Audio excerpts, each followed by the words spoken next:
It's reverse. Mwahaha. Evil reverse. I feel like he needs an evil laugh when his face is like that. Mwahaha. Am I frozen? I am frozen. Oh no. Tom, Well, are you alive? Are you okay? I don't know. I'm trapped inside of a box. I'm quantum locked. Apparently, I don't know what's happening. I'll fix my camera. I don't know why that's happening, but look, that's a really good photo, though. Yeah. I love it. It's no, just still frozen. All right, I'll fix it. Frozen 2. Frozen T, Frozen Tom. Yeah, you know what? I'll just leave it up. Welcome to Monday night and our rewatch of Clone Wars. We are getting Tom is a bot today. I am. I'm a confused looking person who likes to look down at things, apparently. You were so handsome. You just broke the camera. Oh my God. Speaking of people that are so handsome, I guess because my shit is broken. Oh, hello friends. Oh my gosh, that picture is wonderful. Hi.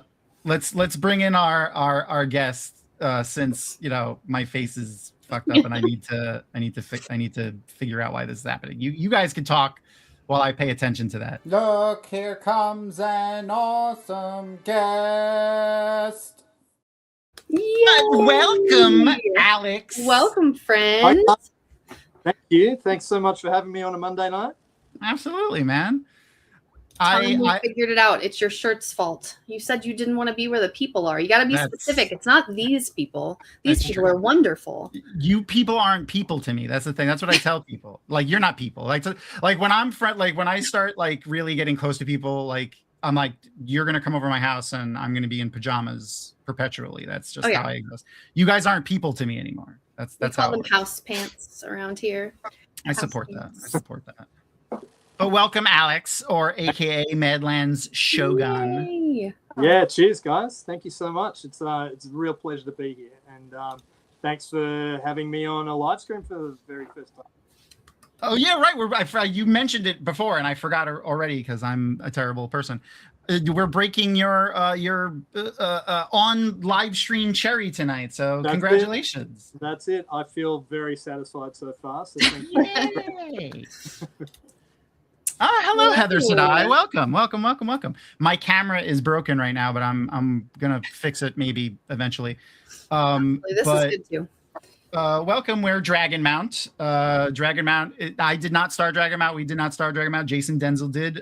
Next year will be 30 years. None of us are that old though. We are all 26. Yep. 25 years old.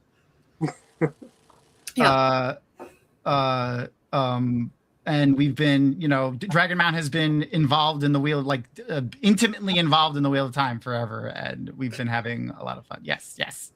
I'm practicing my ventriloquism. That is exactly what I'm doing. You know what? Maybe I'll use the cat cam as me instead of cat cam, except it's going to look all janky, but that's fine. I don't care. Oh man. Dragonmount beat Threefold Talk by 2 days. 2 days older.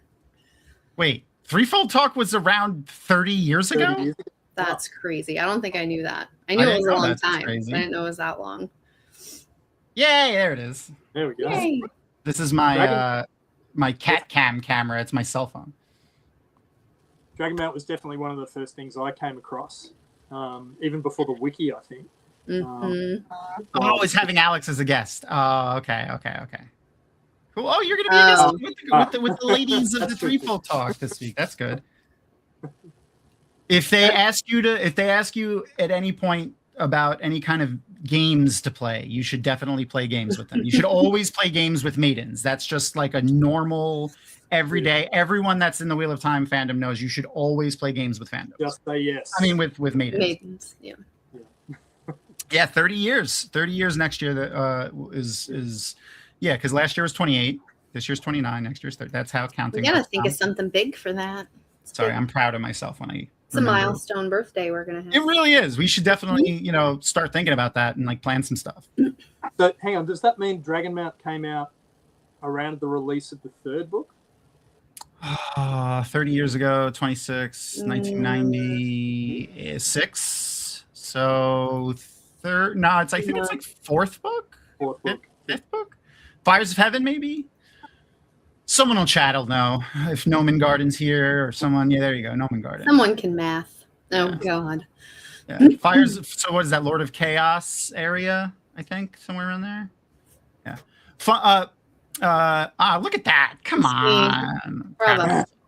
Proud of myself. I got the numbers right and the book right. Come on. Oh, I have a funny, Tom. I was flipping through photos the other day looking for something, and my pictures of Jordan Con a couple years ago came up, and the picture of Gnome and I came up, and Alex totally thought it was you. He was like, "Is that Tom, Mr. Tom?" And I was like, "No." Alex is my son, by the way.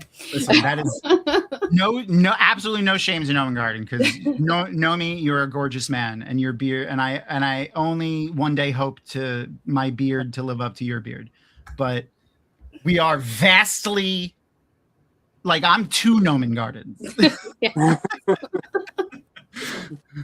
That's funny. Oh, that's when Gnome started reading the series in '96. I don't. When did you start, Alex? I'm not 100% sure, but I think it was around Lord of Chaos. But I think it had been out for a good 6 months or so. I came across sort of Shannara and then never looked back, basically. When did I want to say Crossroads of Twilight was the first book I waited for. I want to remember waiting for Crossroads of Twilight. That is why it is, even though it gets me all kinds of hate, is my favorite book. I love it. Me it was too. the first one that I got to experience live. Yeah, when was that? 99, 98, something like that. Yeah, and I was only able ever to get to one signing that Jordan was at. And it was pre me being involved in anything, so I didn't know him at all. But he was pretty awesome, and everything I've learned and seen about him from the outside looking in, he was a pretty great dude. And which isn't surprising, seeing what spawned from his mind. Well, season 2. I love that about Rapunzel. So Rapunzel is one of our people that found the book series through the TV show, and she's it's just so funny because of how into the fandom she became so instantaneously, and that's like it's both a testament to Rapunzel because we love her and she's fantastic, but also I really think uniquely in all of the fandoms I've ever experienced at going to conventions for the past 20 years, the Wheel of Time fandom itself is uniquely welcoming and open to new people and stuff like that. That's not to say that there aren't douches, because there's douches everywhere, but and we love that about Rabbit. It's so good. We love that about it. Absolutely. Just a little foamy at the mouth. Right, just the other way, most people coming from the books. So like the expectations once you start reading the books must be really interesting. Well, speaking of rabid fans, you custom made a board game for the Wheel of Time, which I completely don't blame you, because I also want the damn merchandise for the damn Wheel of Time. So I don't blame you for just getting fed up and making one yourself. Yeah, there's been a hole there for a while. But, thankfully Direwolf is coming to everyone's rescue as well to wet that whistle too. But yeah, this is my board game on screen at the moment. It's working titles What Dungeons, and as you're scrolling around you can see how it's sort of very mini based, but if you know D&D, you'd very easily sort of slot into this too. So I'm guessing that this is obviously we could see that they're fighting some creatures here, but I'm guessing this part of the meme here is from that night. So which character is Knight Carless? Correct. So this is it's a cooperative board game, similar to D&D, like I said, but everything's sort of visualized with minis.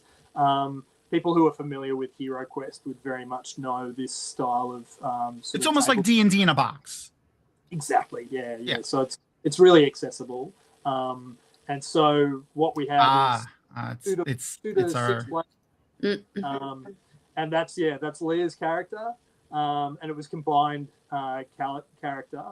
I'm sure she'll pop up and explain a little bit more. But the way that they played their character was to have it constantly sort of getting everyone in trouble and then exiting the scene. So classic. Let's make things interesting by splitting the party. Yeah, because sounds about everyone right. knows how well things go when we split the party. Always. So yeah, it became a meme. So this game was played at MalkiriCon last Yay! well. So shout out to Rob and all the team from MalkiriCon. We had an awesome time. I can't recommend it more. So if you can't go this year, try and head there next year because they're heading to a new venue. And that's still yet to be announced, but it's going to be brilliant, I'm sure. That's exciting. And, yeah, I had a wonderful time. Yeah. So, and if those for anyone new in chat that doesn't know what MalkirCon is, if you go to malkirtalks.com, you could find all the information about MalkirCon. It's been in Prague the last like 4 or 5 years, and it's going to start traveling around Europe starting next year. So it's going to be the only semi-official Wheel of Time convention that tours Europe. It's the only one. So yeah. you're in Europe. North America at the moment. I'd love to be able to change that myself one day. But yeah, it's yeah. Oh yeah. And speaking of, tell our audience where you're located and what time it is for you. So I'm calling you from Summery, Japan at the moment, even though my area is clouded over. I live up the far north of the main island. But as you can probably tell, my moniker and my accent, I'm actually from Australia, from Melbourne originally. Hence, I've kind of combined those two aspects in Madland Shogun to try and get that sort of idea across. It's fantastic. First of all, thanks for joining us. It's a weird hour, it's early in the morning for you, right? So it's but thanks for coming, and also thank you for making this game because this game is really cool. And it looks amazing. Did you did the miniatures too yourself, right? Yeah, well, I mean, it's using a private company who you can sort of edit and create your own. Okay. My Trollocs and my Aes Sedai, and basically from a generic skin, in the same way as if you're sort of logging onto a game, you might design your own character. This company can create and print your own. I'd love to give them a shout out, but I'm not sure how that goes in terms of their sort of legal procedures. So I might keep that to myself. But if you wanted to chat to me at LotCon, I'd be very happy to say in person how you can go about doing that. But yeah, these are also the cards I made that go along with it. As you can see, there's sort of equipment cards, and there's a merge roll there. Wow. Sorry, you were talking about the cards, and I scrolled. My bad. Yeah, you got equipment. We got characters. We got weaves. Is this an event? This one? That's so. The way the game operates is you've got 1 to 5 cooperative players playing against the game master, who's the Dark One. And so the Dark One got their own event cards. I like that. That's one of those. So whenever the Dark One has the opportunity to spice things up, they can pull a card out of their deck and do that at random. And obviously there's usually penalty costs to the characters to make things a little bit harder. So it's a way of, maintaining that sort of tension throughout a whole mission. If the characters are doing a really good job together, the players are doing a great job and crushing their sort of foes in the Shadowspawn or Dark Friends, and the Game Master wants to level it up, then they can easily do so. I love it. And I love miniature. Did they come pre-painted too? I could print them out in color. That's awesome. Okay. Skills are woeful, but I used to try a lot when I was a kid, trying to play with Warhammer stuff. But yeah, looking back on that little treasure hoard that I found again, maybe 10 years ago, I was sorely disappointed with my artistic skills.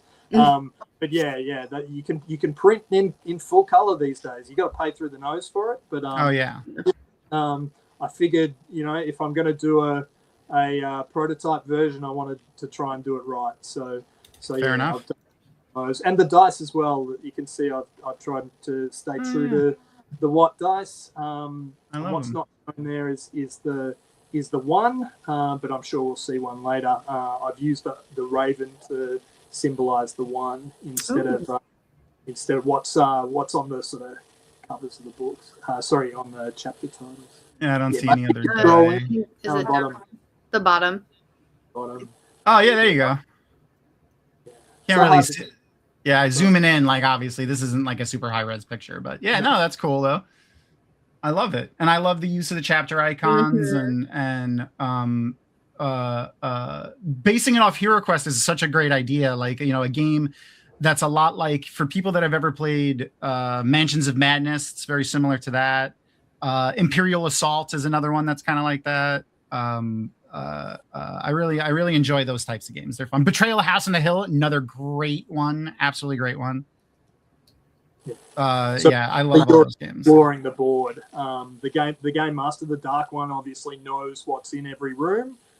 You can only see as far as what's in direct line of sight for your characters. That's so cool. every time you step through a door, the dark one will reveal what's on the other side. It has a bunch of notes indicating sort of traps or secret treasure, other things like that. And all of these things are obviously based, as much as I've been able to do, entirely in lore and canon. Yeah, that's awesome. I love it. Yeah, really been a passion. And for those people who are attending WatCon, you're going to be doing some live play tests of the game. You could play the game live at WatCon. So, and just before we went live here, Alex and I created a form for people to sign up if anyone has interest in playing the game. I'm going to post it in the chats right now. So if you if you're going to WatCon and you have interest in playing the game, or if you just want to sign up for information about the game, you know, go ahead and click on that. It just asks for your name, your email address, and do you want information about this game? Specifically scheduling at WatCon, but if you're not going to WatCon and you just want to sign the thing for interest for the game, go ahead and sign it. And I'll be at WatCon from the Tuesday on, and I guess the Tuesday before the convention. Tuesday before, yeah. So I'm getting in really early. There's only a few of us officially listed there on that day. But yeah, whenever you arrive, hopefully I'll be there front and center, making myself as sort of conspicuous as I can if people want to come and get around the game. But yeah, I'll put out a formal sort of schedule as soon as that'd be awesome, LBF. Yeah, I'll put out a more formal schedule to kind of loosely plan it. The game's pretty flexible. If you have to leave the table, that's fine. Someone else can step in, or vice versa. But yeah, I'll try and post some actual times so that people can know, okay, if I come at this time, I should be able to play. How long does a typical game take? Good question. Yeah, typically 60 to 180 minutes. Okay. Per mission. So it's fairly long. Most missions go for about sort of 90 as the average. Okay. So I'll be probably allocating an hour and a half slots, and there is a narrative campaign, but I'll also be running one shots. So there's no like pressure. If you come once and you're like, cool, okay, great, I got to play, but there's lots of other things I want to do at WatCon, because I get it. I want to see all the things at WatCon too. So like, no stress. But if you want to come and develop a character and take them through a narrative, even if you don't do the whole thing, by all means, that's absolutely fine. And that's kind of how it worked at Valkyriecon too. So I had about two or three players that came to almost every session. Wow. And then there was probably a good sort of dozen, maybe a little bit more, who sort of came, played a game or two. Maybe about half the people played at least 2 games over that sort of like week that we were there. So that's awesome. Yeah, hopefully putting multiple games a day up so that there's plenty of opportunity. That's awesome. I'm gonna get ready to watch our Star Wars episode soon, so I'm just wanted to let everyone know. Erin should share the link to the thing in a second, but I'm gonna share it too. If you're not a member of our Discord already, just go ahead and click on this link, and it'll temporarily make you a member. If you would like to stay and hang out, you can feel free to join permanently and hang out with us. We talk about a lot of nonsense. If not, you could just join and watch the. You find the instructions on how to watch the watch party with us for Star Wars. So before we shift things over to Star Wars, we also have the little promo video you made. So go ahead, if you have anything, feel free to if you have anything you want to share while the video is playing to share. Let me share absolutely. The promo video that you made, which is great. the first teaser. So all the images here are from MalkiriCon, essentially, where you can see how we were getting around and playing it. But yeah, it's basically a cooperative. Oh, wait, hold on. I just rewound it a little bit because we can see the dice that you talked about a second ago. There it is. I didn't pause it. Stupid. I'm stupid. I'm as dumb. Never mind. I'm gonna stop messing with it. Sorry. Oh, it's you. Yeah. So I'll be running games. Leah's very generously talking about potentially running games as well. I'm hoping to get there. She is. Mm-hmm. She's our favorite. Good luck, Leah, if you're going to run the game. It's a lot like Hero Quest, you said, right? So it might be a good idea to watch, like, maybe like a Let's Play of Hero Quest or something like that, like someone playing it on YouTube. That might help. Absolutely. And we're going to do a promo as well for on the WhatCon sort of Discord. If you have a look on there on, when is it, Wednesday nights? Leah and I are going to talk games through the WhatCon Discord. So, and if you're available, come and check that out. If you are going to WhatCon, you have an invite to the WhatCon Discord. It should be in your email. If you haven't gotten invited to it already, just email them over at through the WhatCon website, and they'll send you an invite. That you can only join the WhatCon Discord if you're going to WhatCon. So. And they will open it up. I believe Rapunzel can tell us for sure, but I think they're going to open it up to virtual attendees as well. So if you want to attend virtually, you could still join it, right? Virtual tickets are available now. There you go. I've lost hearing, mate. Oh no! He can't hear us. Okay. I will send him some messages and work on that. I don't know why he can't hear us. Now you can hear us? You can hear us now? Oh no, I'm good now. You can hear. Yeah. Sorry, okay, cool. No, you're good. Yeah, you're good. I was just gonna start sending you messages if you needed help. It's all good. That's only. Hey, listen, we're at 2 technical difficulties. So like, and that one was easy. That one was fixed easy. My other camera's still fucked up. So, but whatever. It's a Oh, we can't show the Clone Wars like it is over my shoulder. If I do that, I'll definitely get a YouTube hit for that. But yeah, we'll get ready to watch that in a couple minutes. So. To pivot over to Star Wars, because I don't have a good segue for it.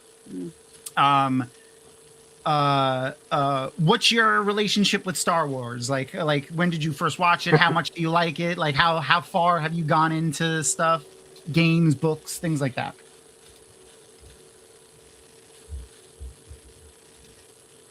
Yeah, man. Well, look, the only thing that I haven't seen yet is the new Maul series.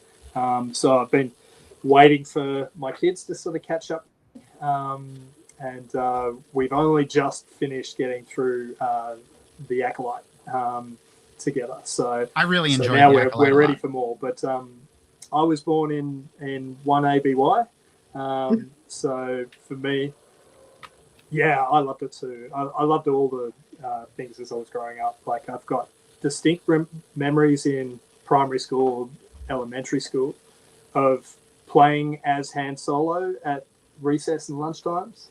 And nice.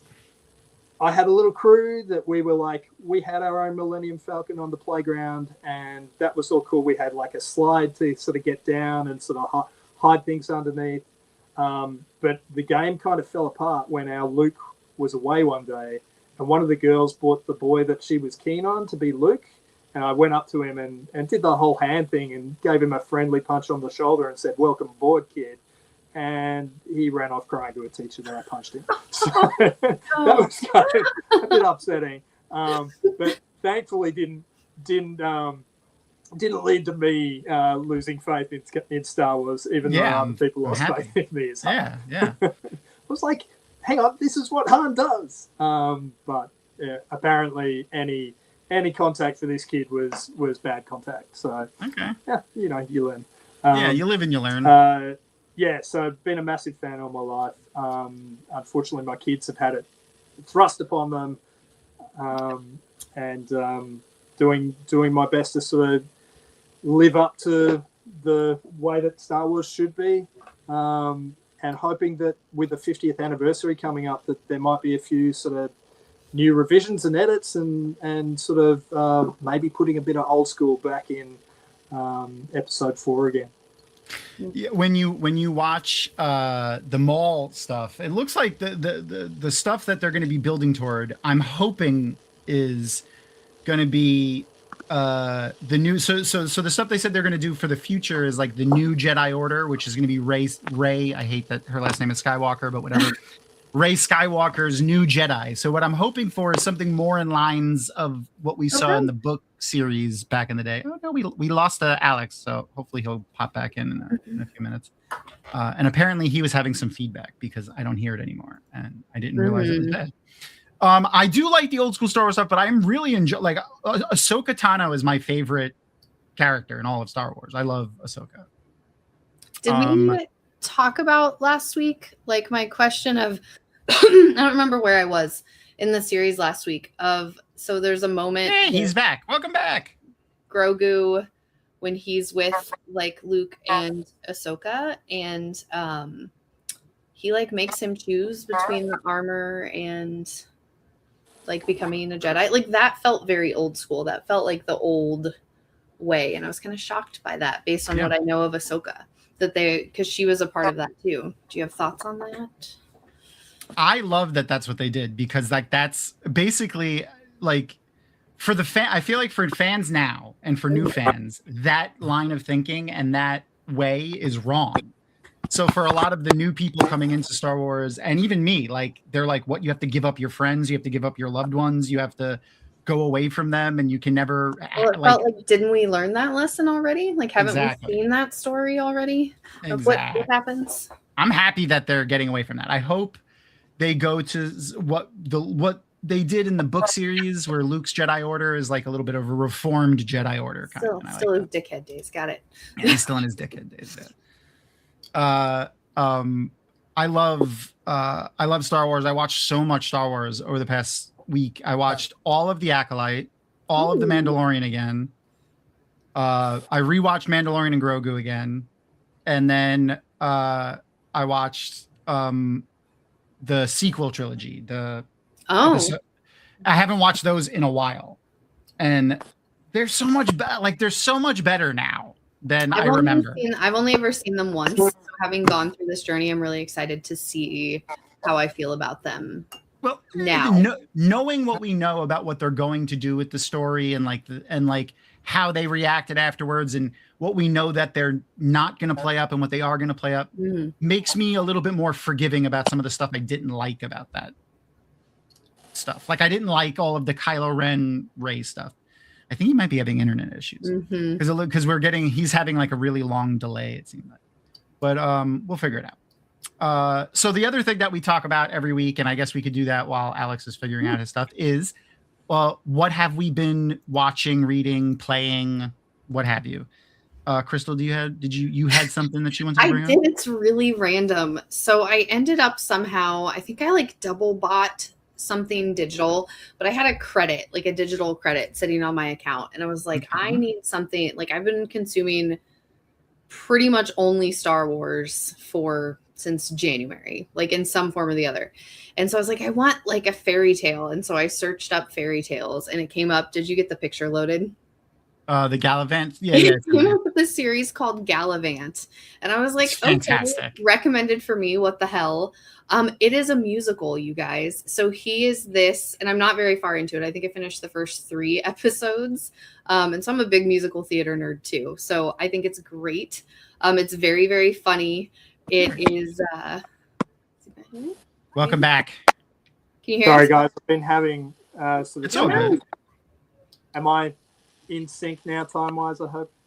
I don't know. Can you hear us right now? Yeah, it seems like I'm back on. Yay! Yeah, now Sorry, you're back like, on, not on a delay anymore. Yeah.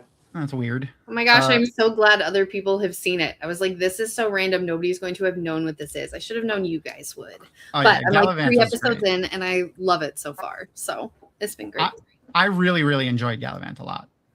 So I had to buy it. I bought it on Amazon Prime. I couldn't find it streaming anywhere else right now. I don't know if there's another place for it, but I don't remember. But I'll message me afterwards. I have some ways you can watch it. It says you could watch it on Netflix. Oh, okay. I don't know if that's real. Sometimes it just no, never mind. It used to be on Netflix, but now it isn't. So it still comes up when you search it, but it's not actually there. So I, on the other hand, went and saw Supergirl. Ooh, okay. I really enjoyed it. I really liked it. I like Millie Alcock as Supergirl. Lobo was awesome. The only critique that I have of it that's like negative is that it was very low stakes in the sense of like anything outside of just Supergirl's personal day-to-day during the movie. Like she basically runs into an issue that is completely contained to the events of the movie. It has nothing to do with anything else. And she solves it and it's fun. The fights are cool. Lobo, completely unnecessary. Like he seemed like an afterthought, like that they added him in, like they kind of just peppered him in. Fantastic. Like Jason Momoa's Lobo was fan-fucking-tastic. He was hilarious. He was badass. Like it was cool, but like not necessary at all. Millie Alcock, though, as Supergirl, I thought was great. Her acting was great. The story was interesting, but like I said, it felt really low stakes, especially after the Superman movie. Okay. That's my only critique of it, but it really does delve into Supergirl, like the character a lot, and it sets up how she's going to move forward through the DCU, because she has a much darker, there's a lot of different origins for Supergirl. The one that they're using, and it's a minor spoiler for the movie, but it's a known comic line for Supergirl. So this will be really fast if you want to, mute for a second. But basically, they use the storyline that her dad made a force field and like a chunk of Krypton is floating in space.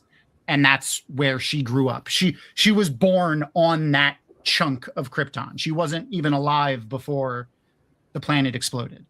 And so she kind of has this really dark upbringing until she's like in her teens, like, mid to late teens, where she not only experienced the death of Krypton, as a baby or whatever, but her entire life just slowly dying. It was, instead of where Clark kind of finds out about it and like, oh, okay, yeah, I mean, that sucks, I'm the last person, but he finds out about it. She lived it for her whole life, just it's slowly dying over her entire life until her dad made her leave. And her dad is Mr. Universe from Firefly. It's fantastic. I love when he's in stuff. Okay. Yeah. But it frames who she, like how she's going to react to things, and like that she's a much darker character, especially next to Superman, next to Kal-El or Clark Kent. Like he's such an upbeat, happy guy, and she's over here cursing and masculinity. Exactly. Did you see the movie too, Alex? No, I haven't yet. Unfortunately, it's a 2-hour round trip to see a movie from where I am. Okay, all right, that stinks. I saw Mando and Grogu. That was the last film I saw. Okay. Yeah, but looking forward to He-Man. That's going to be good times.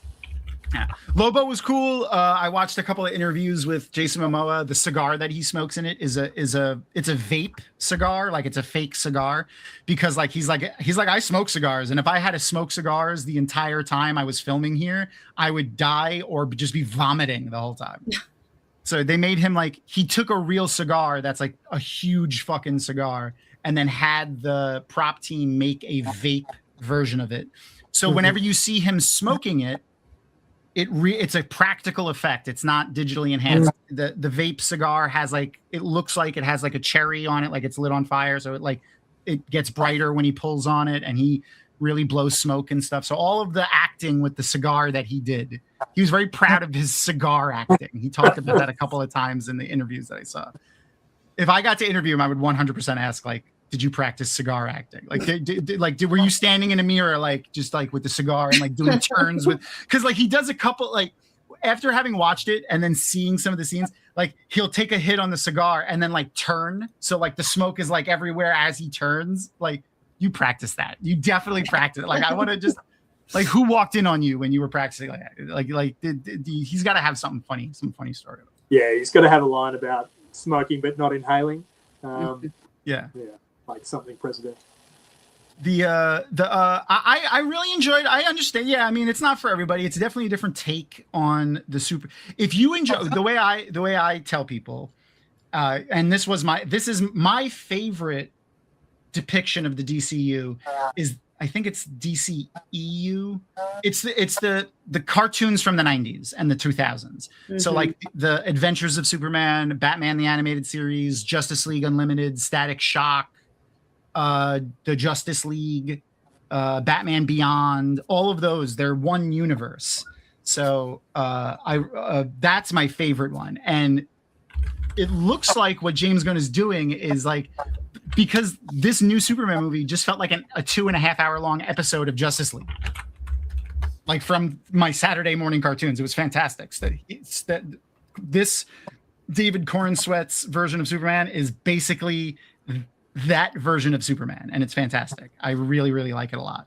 He's a little sarcastic. He's got a little bit of a sense of humor, but he's still like, goody two shoes and nice and like, very proper. He's not this.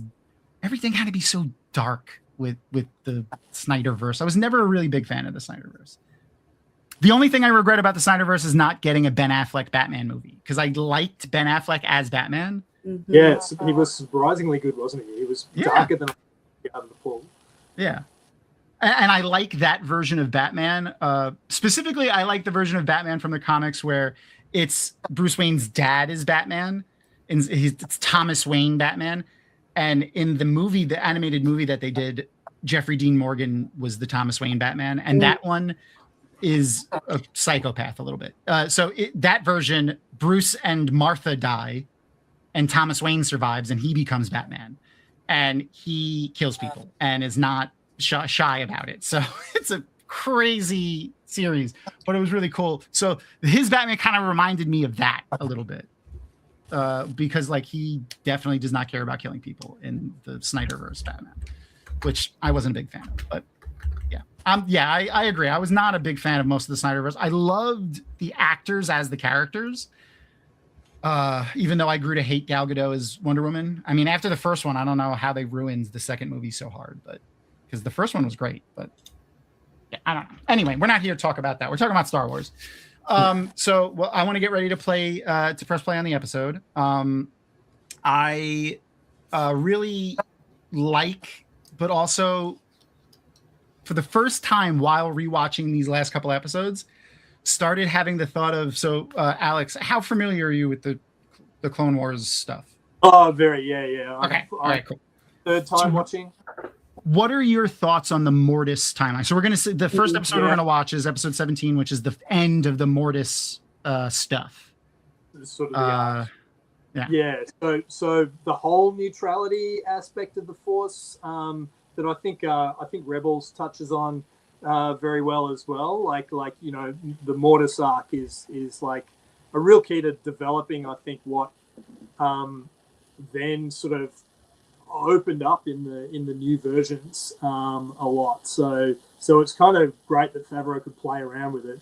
I'm a big fan of the sort of idea of the Force not only being sort of juxtaposed but also cooperative. The grey aspects as well, I think, just gives a lot of complexity. So I personally really enjoyed the Mortis arc. All right.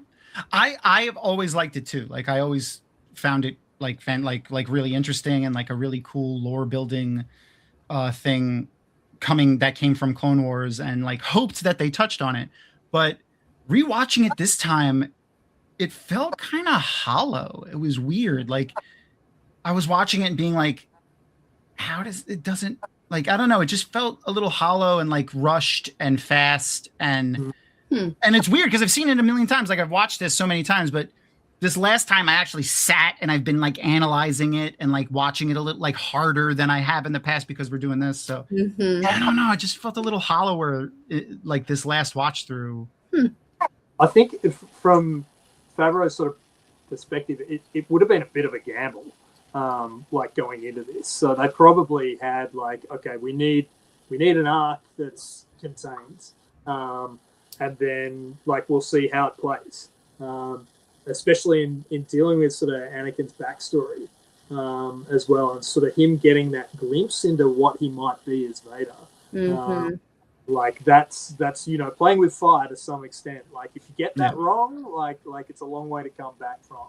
So I think we're probably trying to be a bit tentative at this stage, and then the Bendu can sort of build on this in the future when they get into later projects. Yeah, the don't get me wrong. I think the idea of the Bendu is cool. I think the Bendu, like the actual character, is a piece of shit.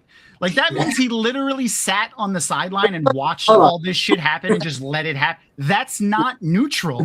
That's If you stand by and let evil win when you have the power to help, that's not neutrality. That's choosing the dark side. That's choosing. Correct. That's my opinion. That's me. But I feel like that in exactly. I feel like that in all things, not just the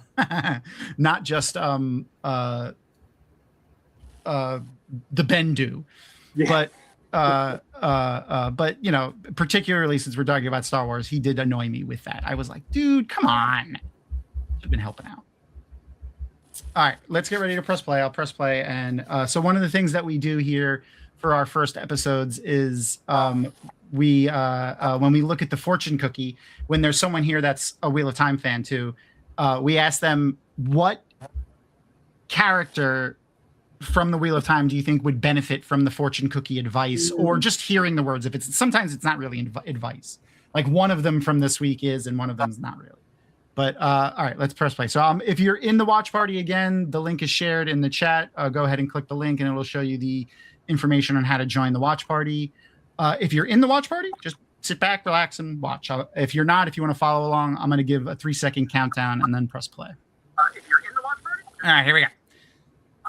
3, 2, 1, and play. There we go. Hey. And it should be playing. And if you're in the watch party watching, you can adjust the sound independently on your own. Okay, so the fortune cookie that we got this time around was, "He who seeks to control fate shall never find peace." So, Alex, who do you think from Star Wars, from Wheel of Time could have done with that? Yeah, well, I mean, to me, that's Darth Rand, isn't it? Yeah. For sure. Like all the Darths. So I feel like so many of these could apply to Rand.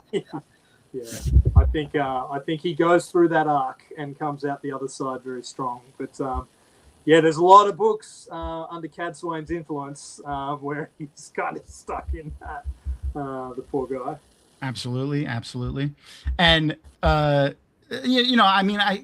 being though that they are both the main characters of their stories, it makes sense that a lot of those things kind of apply to both of them, especially because they're both chosen one things. And it's like Anakin and Rand are very, very similar, except Rand ends up actually being the chosen one in the way that he is the chosen one and he needs to do the thing. I'm still not convinced with Anakin in the end. Yeah. There's some really good theories I've seen out there, and like a lot of the theories basically are based around, is he the actual chosen one where he did the thing, or is it just he's the chosen one in the sense of like the Force used him as a tool to rebalance? I don't know. I feel like it needs to have some sort of in-world canonized lore clarification of like how all of that works. He's not the chosen one. He's just a naughty boy. Exactly. You were saying you just watched before we started. You were talking about how you just watched The Acolyte. I really loved The Acolyte a lot, and The Acolyte kind of goes into what Anakin is as a what do they call them? A convergence, a vergence in the Force. And give that another shot. But we learned in that is the vergence in the Force, literally the Force and midichlorians making a Force sensitive child is not. It may not be a natural occurrence at all. And even if it is a natural occurrence, it can be manipulated by outside forces. So, like, there's some great theories, and I think they all hold water that Palpatine is the one that created the convergence in the Force that made Anakin.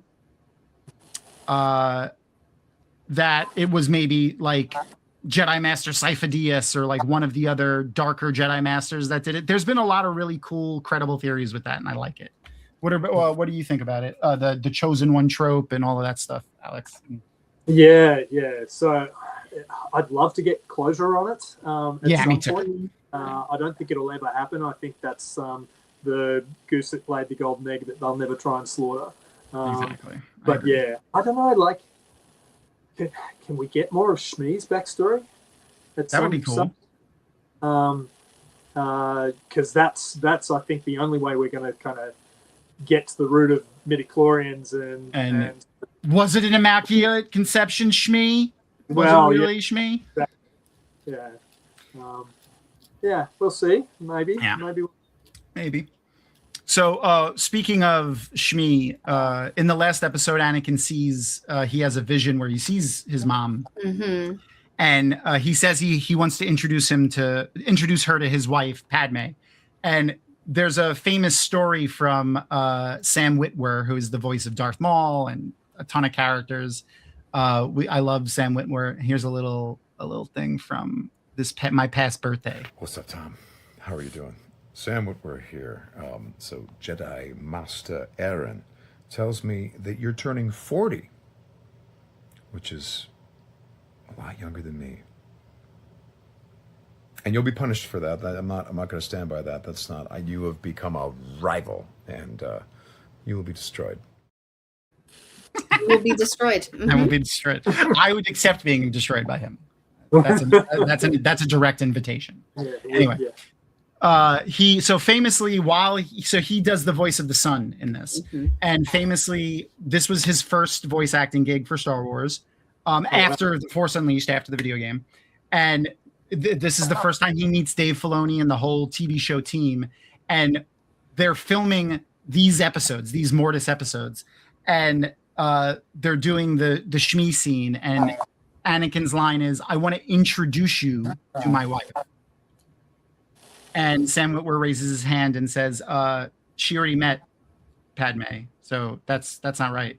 And then like the whole room like shut down because they were like, "Did he just out nerd Dave Filoni?" And when Dave tells the story, he says he takes his hat off and hides his face, and then he's like, "He's right, he's absolutely right." And then they changed the scenes of what it was that we got in the last episode. I know, it was crazy. That Erin is the greatest wife in the whole world. Can you imagine having that on your resume just in life, that you like out nerded? Like, I just can't, like, I would talk about that every day. Every day. That would be 100% be a bit like that would, I would buy like a hello, my name is, that's how I would introduce myself to people. Yep. That's like, it would become like a title. I love how you doing, Oliver's ears, buddy? Oh, Oliver's ears, awesome. I love here how Snips is building on those mechanic skills from Coruscant. Mm-hmm. She really does embody the best parts of Anakin. Yeah. I think Ahsoka Tano is the Jedi Anakin should have been. I love Ahsoka Tano. She's easily one of my favorite characters in all of Star Wars. I say it all the time, and I will continue to say it. I don't care. So don't you dare call her a Jedi in front of my 4-year-old. Oh no! Don't you do it? Don't you say he'll correct us, even on accident. So bring the Force. During this scene here is we watched the deleted scene last week, which there's a if you want to see it, it's in the just the link to that deleted scene is in the description of this video. Go watch it later. But it's a real quick scene. It's very unfinished. But it's the son seeking guidance on what to do about, he's kind of leaning more to the dark side, but he's not Sith or Jedi, and he goes and meets with 2 Sith lords. Anakin's just only giving up the high ground here, by the way. I know, just right. He does that a lot. Do you know about this scene, Alex? This deleted scene? Yeah, I watched. Yeah, I was watching the other. Oh, you were watching the other day when we talked about it. Okay, cool.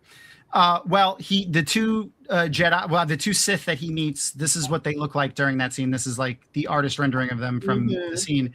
Is Darth Bane, who's on the bottom, who is, for those who don't know, the guy that made up the idea of the rule of two Yeah. for Sith, where there can only be a master and an apprentice.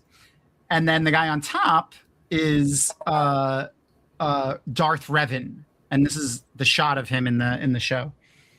Darth Revan is, if you ever played Knights of the Old Republic game on Xbox or anything, or the Old Republic Star Wars MMO, you'll recognize Darth Revan or the Revanites and all that stuff. But yeah, they cut them out in the last minute, and Darth Revan since hasn't come back in any way inside canon. They've mentioned the Revanites one time. I forgot where. I wrote it down, but I'll look at that. I'll look that up later if people care to look, about that. But Darth Bane does come back, I think, in a couple of seasons, and this is what he looks like when he comes back. Wow. When Yoda goes on like a vision quest and he encounters Darth Bane on Moraban, which is the new in the new canon homeworld, the birthplace of the Sith. Here's a little bit better of a picture. I brightened it up. But it's a ghost. It's not like, the character alive or anything. It's a force ghost of Darth Bane. I think he looks much better. Yeah. The armor makes it. He's a little bit Marvel character. He looks a little silly. He looks like Mysterio or like old school Doc Ock. Like he looks like a silly supervillain. Yeah. Coloring doesn't help either. See you later, Leia. Yeah. Good night, friend. Good night. Leia. Make sure to go check out Threefold Talk on Thursday, everybody. Oh, by the way, when Qui-Gon Jinn came before, that was actually Liam Neeson. Oh, really? Doing the voiceover? Brilliant. They actually got Liam Neeson to come back to do that, which I thought respect. Awesome. I love that image, though. I used it for our thumbnail. That's such a good shot of him with the Vader in the background. The fact that how is it neutral to allow Darth Vader to happen? Like he basically goes, man, I'm gonna erase your mind and let Darth Vader happen. Oh my god. Well, I suddenly have to use the little warders room, so I will be right back. I promise, really fast. Wow, that snuck up on me. Oh no. Do you have an opinion on who you think the greatest Jedi of all time is? Do you have a favorite Jedi? Sorry, I've lost sound again. Oh no. No, it is. My bad. I can okay, how much sign language do you know? Might be a setting. I don't know if I can do anything. I think Tom has all those controls. Oh gosh, who's my favorite Jedi? Favorite Jedi. Oh gosh. I don't know. I've been having this debate with my 4-year-old a lot because he's got. Everyone likes Plo Koon. Ooh, I think that's Tom's favorite too. I think who the best Jedi was is Qui-Gon Jinn. I think he was the last one who really listened to the Force and not the doctrine. So I'm in Mandalorian. I have 5 episodes left of season 3, and then I'm gonna go see the movie, and then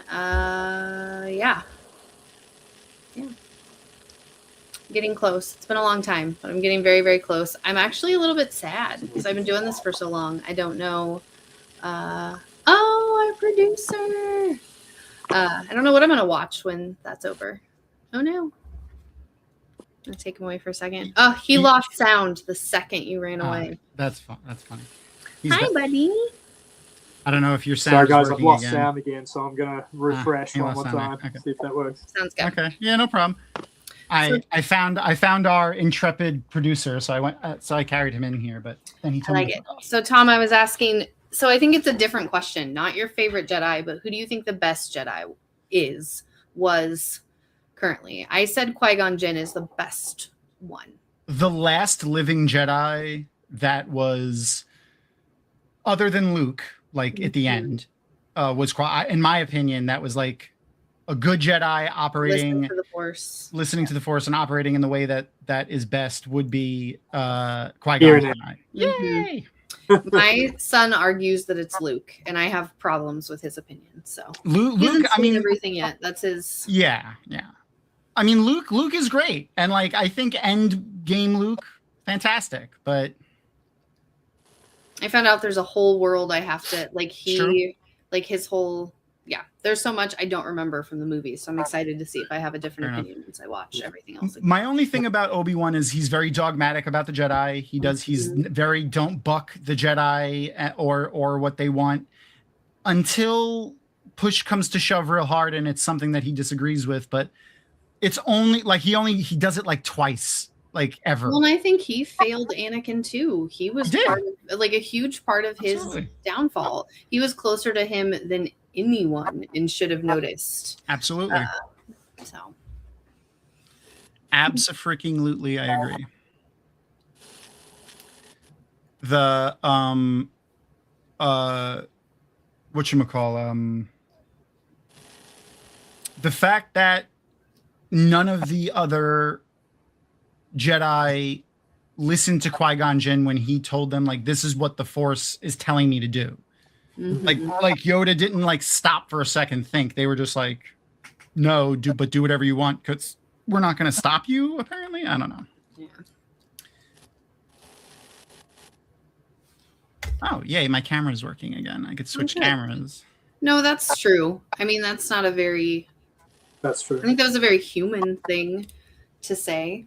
I don't know. Maybe it isn't working yet.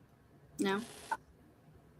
Just make sure to do a better pause face in case you get paused again. Something, you know.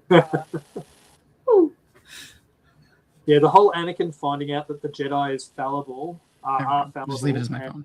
And reacting badly when he's very aware of his own fallibility. Is a very sad irony as well. Absolutely. The fact that he can not only erase the memories of becoming what's the implication here? Okay. So this is a genuine question. I'm wondering what you guys think on this. Chat too, please let me know. Did he cure Anakin of the dark side, or because he erased all of his memories of everything that happened, did that basically reset him back to prior to falling to the dark side? I wonder which one, because it's got to be one of those things. One of those things happened. Well, could it not be that he's erased the memories and Anakin thinks that he's no longer tainted by the dark side, but actually is? That okay.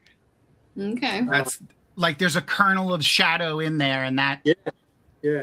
That's just been kind of covered up, like it's subconscious now. Did he actually erase the memories, or did he just mask them? Okay, I like that's another thought. That's another line of thinking that changes it completely. Again, changes it completely. Because he saw everything there. There's a lot of clips where the sound comes through. It's hard to hear, but we hear "You Were the Chosen One" for a second. We hear Ewan McGregor, Obi-Wan. We hear something from A New Hope. I forgot what it was. I wrote it down. Oh, it was the destruction. We hear some stuff from when Alderaan is destroyed. We hear like some of the sounds that the Death Star makes when they the guys with the weird sperm helmets pulling levers and stuff. That the Death Star gunnery dudes that have sperm helmets for some reason. Yeah. I always figured it was the shockwave of the green laser shooting past them that they needed. Yeah. For some reason. It always this has been bothering me because of the whole he was fully into the dark side and like he was Darth Vader essentially, and then the next second he wasn't. So like, did he cure him of the dark side? Did he, because their memories were removed, like technically it never happened, or like maybe he masked them and like therefore it's there but it's hidden from Anakin? Even like, just I think it's always a part of who he is. I've thought a lot about like how would his story have changed had Qui-Gon Jinn not died? Like had this person who fully followed the Force and wasn't as skewed as the rest of the Jedi were, like how his story would have unfolded. Was he truly the chosen one, but was Qui-Gon Jinn a part of that? Like, I don't know. I would love to read more about his history too. Yeah, I agree. Yeah, I mean, like the whole problem with Anakin was that he was scared to lose his mom. He was angry about he was an angry little kid, which makes sense. He was a slave. Like, I'm not saying that's a bad thing, but that's why I don't really respect the way the Jedi did things, is like shunning emotion is not good. No. You can't be an emotionless automaton. That's not, first of all, you're telling these beings, whether they're, I'm sure all of the races and species have emotions. You're telling these beings to resist their natural state, to react with their emotions and thoughts about things. It is our connections that make us different. Like, it's ludicrous to think that you can do both. Yeah, I mean, I feel like you can like ingrain a sense of independence and justice and fairness so that connections and relationships don't cloud your judgment, but also you don't shun them and turn them off and act like a robot, or that's what you're supposed to do or whatever. Maybe he was chosen to break the Jedi and have children who brought the Jedi back to reality. Even Zeus had a father. I agree. Like so there's a lot of ways to look at how Anakin balances the Force. Do either of you guys have any thoughts on how that works? This is an interesting. I mean, this scene itself in balancing the Force. I mean, Anakin, not Luke. Sorry. Yeah. Is an interesting take on that, because he's stabbing someone from behind. Like, is this the Jedi way? Exactly. And he's technically balancing the Force right now. The Force is out of balance because the light side arbiter is dead. To leave the father alive would have things out of balance too. So all three of them being dead rebalances the Force technically. Like, the implications of what these characters were doing, and then the fact that they're just gone now. And like, we don't hear, and obviously he became one with the Force. We know what that is. I'd like to point out that neither the son or the daughter, as I said, became one with the Force. Their bodies are still there. So only the father became one with the Force. And I go back to my original question as to why are there hundreds of just floating crystals? Yeah. It's so that they could explode when the father dies. That's why.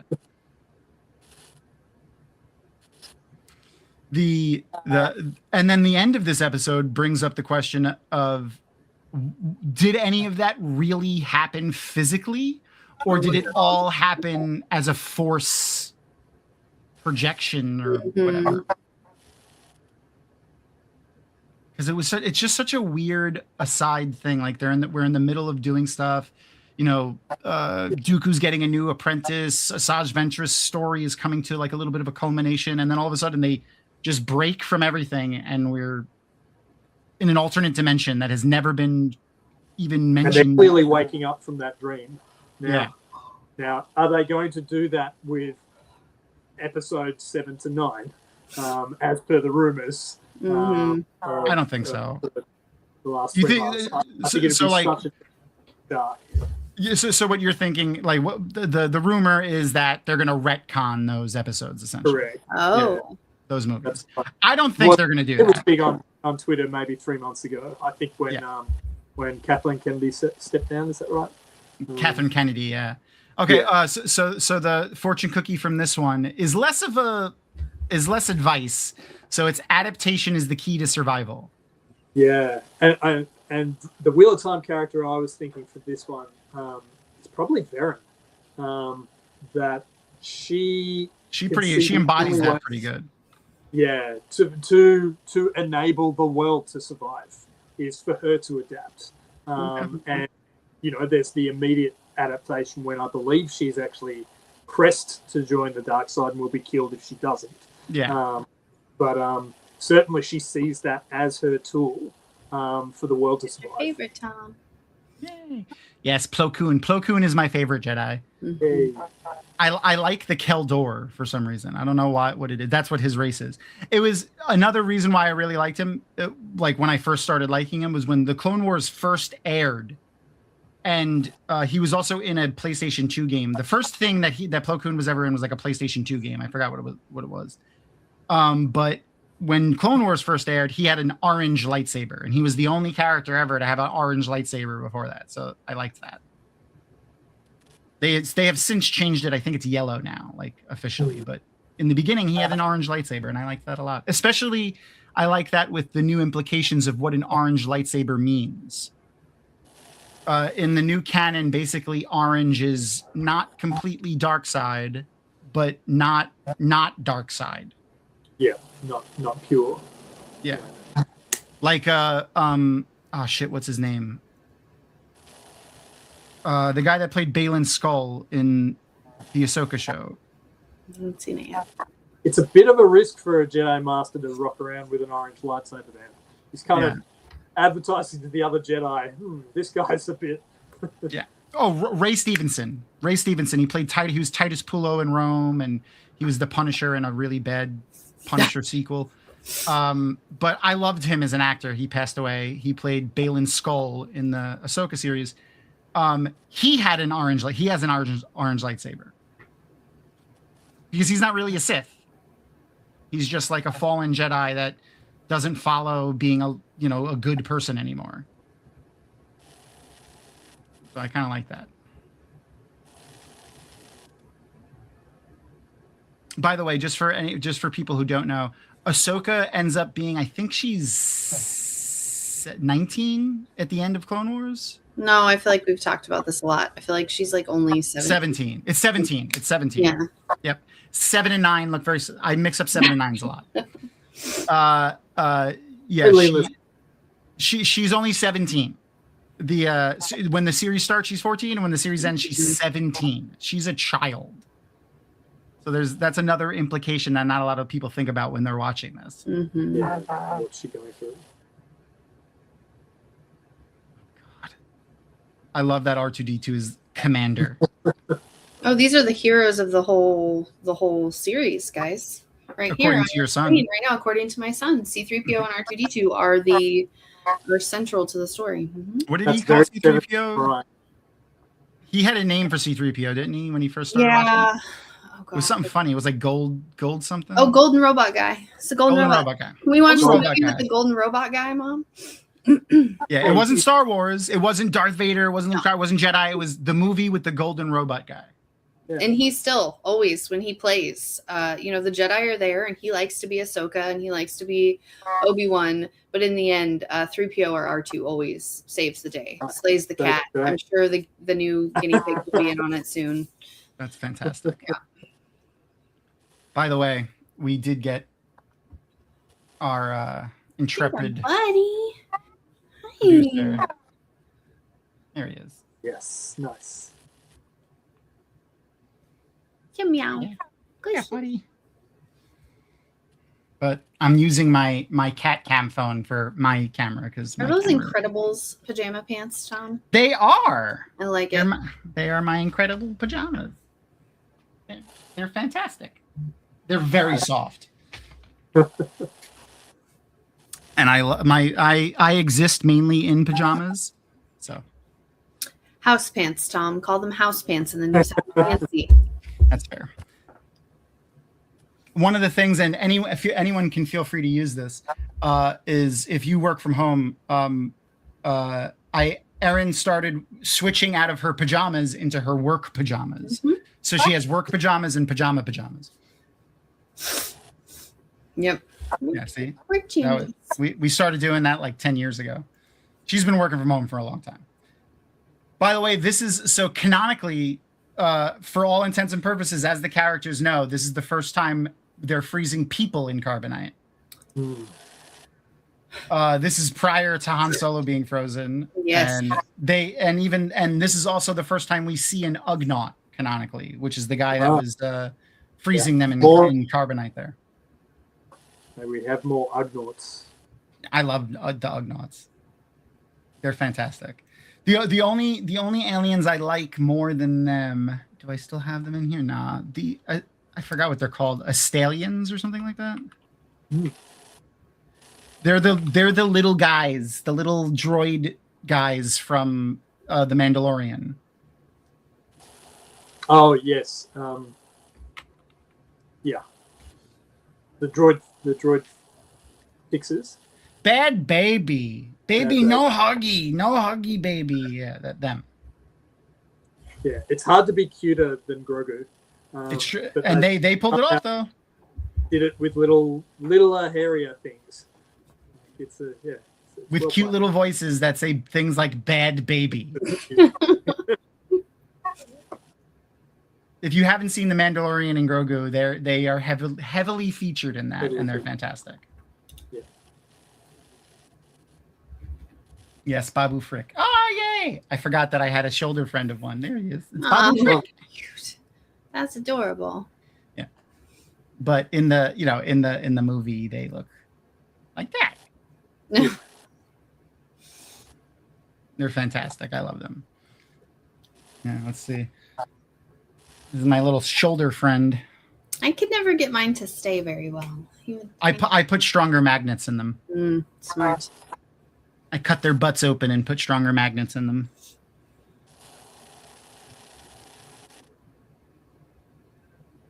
The He only refers to these battle droids as Roger now. They're all Roger. Roger. I love it. It's fantastic. Your son is fantastic. That's all I He's have. a funny one, although I'm telling you, if I don't get a droid at his birthday, I'm going up in flames.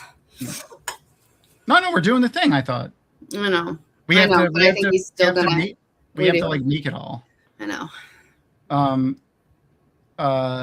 Oh, by the way, so this is the first time we hear of this thing called the Citadel, which is a prison that the Jedi made just in case the Jedi Needed a prison. a Jedi becomes bad. Mm-hmm. That's a pretty dark thing for the Jedi to be doing. Like, and then when you see this place, it's very Darth Vader, the utilitarian kind of like industrial design of the place. Like it's like it really kind of drives home the idea that the Jedi were not innocent in the idea of the rising of Sheev Palpatine and the Sith and everything. I often wonder when people just like pop in and pop back out, what random shit they've heard that they're like, yeah, no, goodbye. My friends and I used to collect out of context quotes for we had a book, like a marble notebook that were just out of context quotes. It's my favorite thing to point out. Was like, that would be a great out of context quote. Yeah, I cut their butts open and put magnets in them and put bigger magnets in them. Yeah, not just the regular ones. Yeah, not regular, bigger ones. Big magnets in their butt. Yes, voiced by Moaning Myrtle, the actor who did Moaning Myrtle. Oh yes, yeah. Our little friends, Astalians, I think they're called. His specifically, this character is Babu Frick. That's the name of the guy from the show, and he's also in the new movie. Anzellians, Anzellan, Anzellian. Aw, that's so sweet of you. Thank you. Oh, speaking of, I forgot to mention that someone sent me a pin. I put it; it's still downstairs, but they didn't say who it was or where it came from. Oh, It was just a it's right up pin. at your door. Yeah. Oh. To the PO box that I have on the website. So like I was like, oh, that's really nice, but there's no name on it. There's no note in it. It was just a pin. I left it downstairs though because I'm terrible.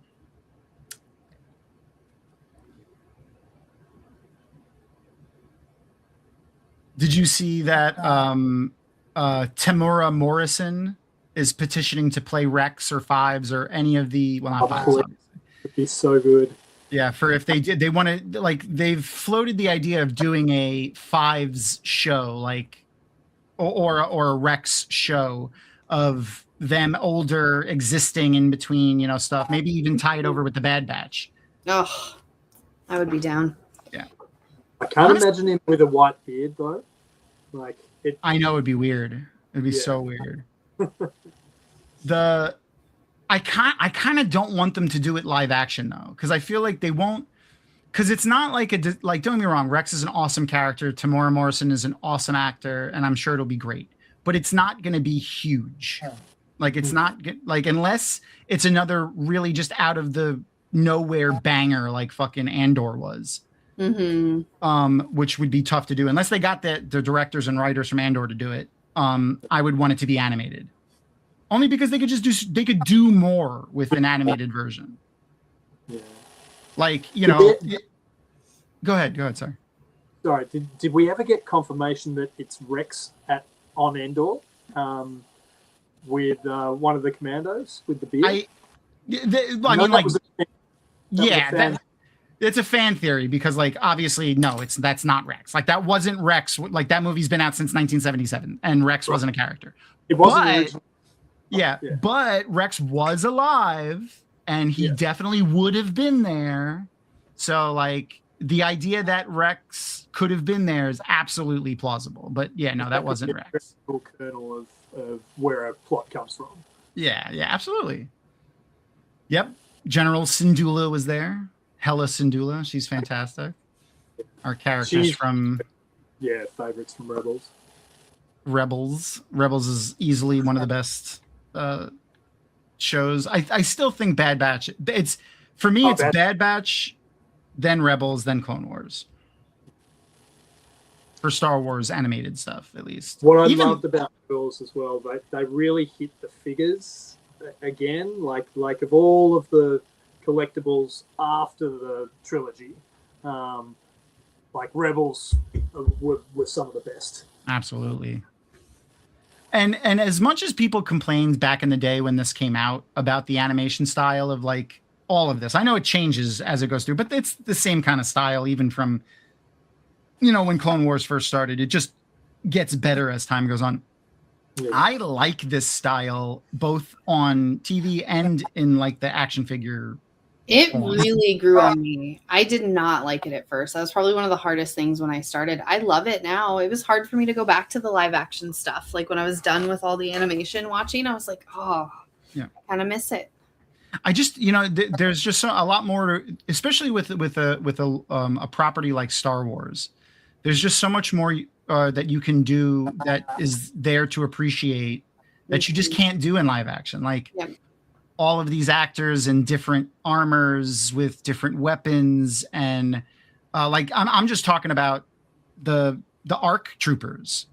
Like if this was a movie, it would definitely be about Anakin and Ahsoka and Obi-Wan, and the other characters would be barely be named. I mean, that's what they did in all the other movies. We only got these in-depth, really cool characters because of the show. And speaking of. A character who was only ever shown for like 2 seconds. Hold on, where's the image? Here it is. We see him twice in in episode 1 and in episode 2. I don't remember that at all. Yeah, he's barely in it. He never talks. Doesn't have a line. Jedi Master Evan Piel. Pretty cool. It's the scarred eye. Move your camera over again, just a little bit. Oh, sorry. No, other way. There you go. I saw. Yeah, sorry. There we go. But still a pretty cool. He's a cool Jedi. He's got this crazy gnarly scar. Kind of looks like maybe could be evolved from the same species as Yoda. Who knows? I love his voice too. He's like a Russian pirate, is what he sounds like. Pretty fantastic. If somehow I correct.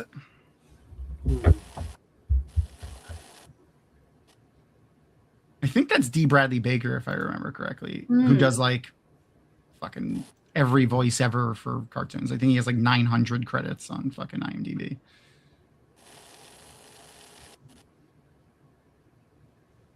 Who does Evan Pell? Oh no, it's Blair Bess is the name of the guy that does Pell's voice. What else has he done? Oh, he's done a lot of like live acting. Oh, speaking of voice actors, you said it and it reminded me. I was watching the old Droids cartoon with Alex because, of course, he loves that one. Yeah. So it was made by the same people who made the X-Men series, and like, so the guy who plays the villain, and I can't remember what episode it was, is the same voice who was like Sabretooth. I'll have to look it up. I'll have to figure out what episode. Yes. Okay. He was 22 when they were filming Jedi.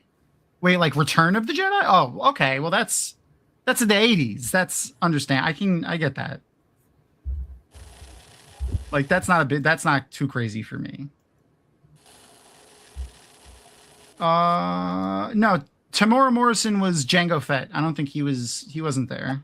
Unless that's not who you're talking about. I don't know who you're talking about.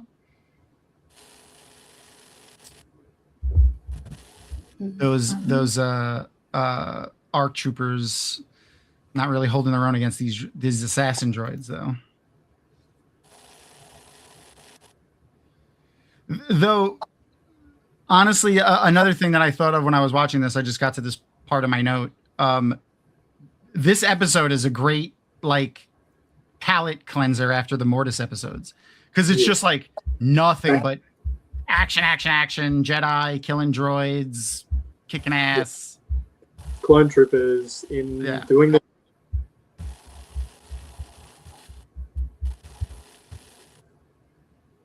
Oh yeah, we know Tamara. Yeah, I know Tamara is the model for Rex. Yeah, I know that.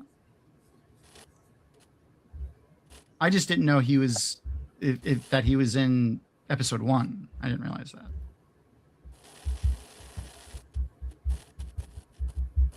Fucking Ahsoka, man. Ahsoka's awesome. And there's future Grand Moff Tarkin,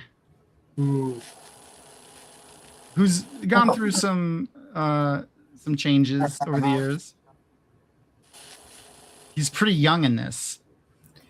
Yeah. Like that top right image, which is like close to what he is right now, is basically like 5 years before that bottom left image.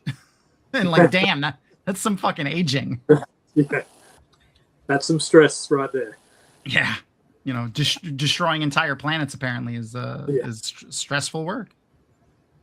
Okay, so I figured it out. He was playing a character called Kybo Ren Cha, but it's the same voice. His name's Don Franks, and he also played Sabretooth in the X-Men, and I totally recognized like his voice and had to look up what it was from, but I didn't know that it's the episode called The Frozen Citadel. Okay. That show is ridiculous, by the way, but it's cute. What show was it again? It's the Droids, the Droid show. Yeah. and 86 animated series. Yeah, the heroes of the whole story, Tom. Of course, obviously. Heroes of the whole thing. Also, one of the only crossover characters to make it to Indiana Jones, R2-D2 and C-3PO. Both appear in Indiana Jones. They're in hieroglyphics, but they're there. Also, did you know that the idea of Indiana Jones came to be because George Lucas is like notoriously bad at he doesn't like to watch premieres or go to premieres or be in reach of the press during premieres.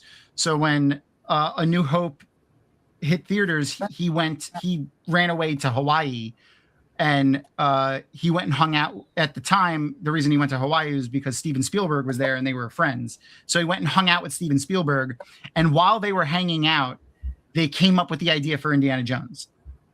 So good. Wow. They Steven Spielberg confessed to George Lucas that he's always wanted to make a James Bond movie.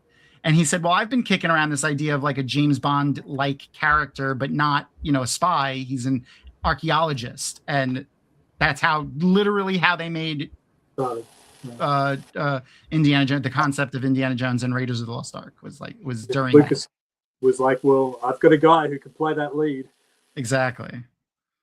And actually that part was originally offered to Selleck, I think, Tom Selleck. Wow. Among others.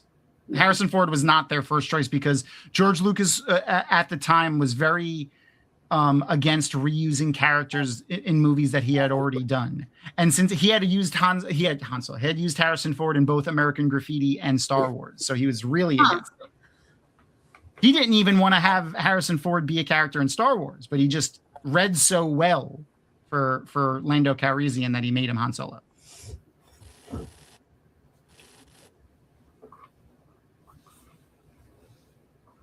Very dark exchange here, kind of mirroring their exchange later when he's Darth Vader, and even calls him Moff Tarkin when he's Vader at the end of their little conversation, which was funny. Yeah, they'll never notice that now. Good job. Looks so good.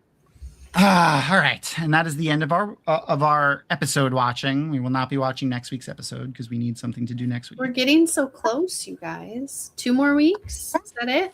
I know we have 2 more weeks. Yeah, 2 more. And for our new people in chat, go and check out the Dragonmount Patreon. Dragonmount, you can join for free. You don't have to join any of the paid tiers. You can join for free, and you can still have a voice in what we watch next. So the way we do it is we put a poll out on our Patreon, and we let our Patreon, even our free tier voters, vote on what we're going to watch, and we narrow it down to 2 options. And then once we get the 2 options, we bring it for a live vote for the viewers that watch, for y'all that come every week, because y'all are the people we're doing this for. So I want to watch what you guys want to watch. If it's available on the voting thing, odds are I want to watch it. So I'm down to watch whatever with y'all and talk about shit that you want to hear us talk about, apparently. So go and check out our Patreon. Like I said, even the free tier comes with a ton of stuff. Currently, we're doing our 3rd Dragonmount Book Club book, which is The Witch King by Martha Wells. We have a chat going right now in Discord where we're talking about, all the mostly just Rapunzel and I talking about the stuff. I have to catch up because I'm like a couple of chapters behind responding to her thoughts on chapters. But one of the cool things that we do, because Tor is our official sponsor, is that since this is a Tor book, we get to interview Martha Wells. So as a cool little thing that we get to do in the Dragonmount Book Club is when we're done reading the book, we talk to the author. Very low stakes book club. We do 4 books a year. So, no pressure on reading it. We have 3 months to read each book, essentially. And at the end of each one, we're going to be talking to the author about our thoughts and feelings on the book. So come check that out. We're going to be talking to Martha July 11th. A week from Saturday. A week from Saturday. Yes, it is during WatCon weekend, but it is during the lunch break on that Saturday. So if you're at WatCon and you still want to listen to us for 45 minutes or so, talk to Martha Wells, tune in during that Saturday, and you can listen to our interview with Martha. That should be fun. What else do we do? Oh, and for free also, recently in the last week, I got them back up, our video game servers. So currently we're hosting video game servers for several games. You can see it on our Discord. If you join the Patreon, it'll unlock those channels. But games like Minecraft, Enshrouded, 7 Days to Die, Satisfactory, Conan Exiles, survival craft games. I love to play them, but I don't like to play with douches. So I figured we have a pretty good community here. I'll start servers that people could play on, and that's absolutely free. You could join the free tier of the Patreon and still have access to all that stuff. So if that sounds cool, go and give us a like and a follow and all of those things. I'm bad at doing the promoting of us. What else did we have coming up? I think we got everything. So last week we did our Matho question of the month, which is for those one of the higher tiers, you get to submit questions to Maria. Maria is Robert Jordan's right hand, as dubbed by the community, the right hand of the creator. She was his continuity expert for more than 20 years, lead editor, first assistant. She helped with many, many things, but specifically, mainly, her job was continuity. So she would, Robert Jordan would hand her chapters, and she would be like, "No, this Aes Sedai has green eyes," or "She's from Kyrian," or whatever. She would never wear those shoes. So you could submit questions to Maria, and then she'll respond to them, maybe, and then we'll show you her responses, and if she responds to one of your questions, we'll let you know. But this last one was, if stuck in an elevator, who's the first character you think would come to mind that would panic, and who would handle it like a champ? Maria said, I think Rand would totally panic. Yeah. Trapped in a box again, at least until he hopefully remembered that he could channel before he instinctively blew up the entire elevator. And then Lan would probably be calm and use the. I love that she wrote he would use the opportunity to sharpen his knives or write poetry. Yep. Yeah. That's very Lan. For those who actually know Lan as a character, very very Lan. Oh yay! And we got new Patreon members. Yes, our lovely Rapunzel, who in addition to doing all of the awesome thing that she does for the community, she helps us with our Patreon stuff, and she updated our outro today, which has our Patreon shout outs in it. So just a big shout out to all of our new Patreon members, existing Patreon members. You're the reason why we have microphones and cameras, and we can host all our stuff and all of the things that we get to do with you guys. So thank you very much. It's crazy that people are willing to give us money to do this, to do this stuff. Even like, I'm not saying it's an exuberant amount, and you don't even have to, you can join for free, but the fact that people were willing to do it just still blows my mind. And I thank people for it every day, because this is a ton of fun. Okay. So just to remind everybody who Alex is again, Alex, you're going to be doing this awesome board game. So please make sure to sign up if you're going to be going to WotCon and you would like to play this game. Please come get around it. So just a caveat: it's a completely fan-made game. Just better make sure that it's not official. Don't get confused with Direwolf's board game, War of the Dragon, which I'm super excited about coming out as well. I was one of the first 1,000 people to buy that. So get around that. Absolutely get around that. But to help you wet your whistle before something official comes out, come and try my game. Wheel of Time Dungeons, obviously for free. And, at WotCon?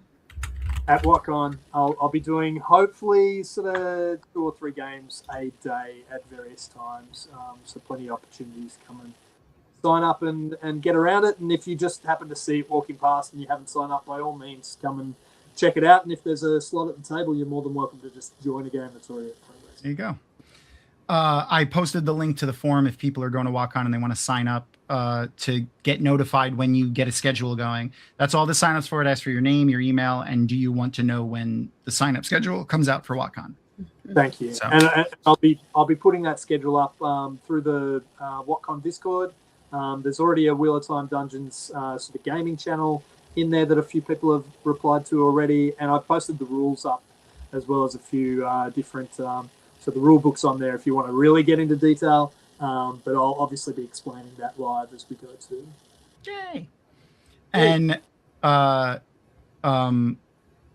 are the available characters for people to play again? I forgot. Well, you're building your own character. I didn't give much of an overview of the game itself. It's set 250 years prior to the events of the books. Okay. Initially, the kernel of my idea was like everyone has this love-hate relationship with Cadsuane, and I want to know why she's being such a bigatch to Rand so much of the time. So initially, I was trying to write her as a playable character, and she will have a few sort of she's featuring in the promo, but essentially you're starting as a novice in the White Tower at a time that Cadsuane has just become the latest sort of greatest Aes Sedai to sort of graduate. And so you're following in her wake at a time that there's a very weak Amyrlin in charge canonically, and so it's also a time in which there's a lot of sort of build up towards the final battle happening. And so I'm really playing with that idea of the Black Ajar sort of taking sort of hold of aspects of the White Tower, and that's kind of the mystery that the narrative is unfolding around as you play through successive missions. Okay. So yeah, you start as a novice, you go through the testings in the first sort of 4 missions, obviously 3 different testing missions and one sort of building up towards that, and then you graduated as an accepted, and then you're on this sort of quest book 1 mission to become an Aes Sedai.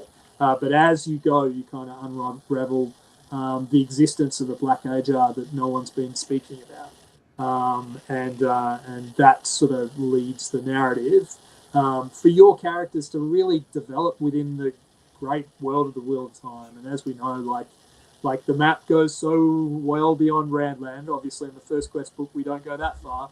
But eventually, like I'm planning to sort of have quest books that visit Shara and Shawn-Chan and the Waste and even the Madland, where you might fight against Rockbear, amongst other things.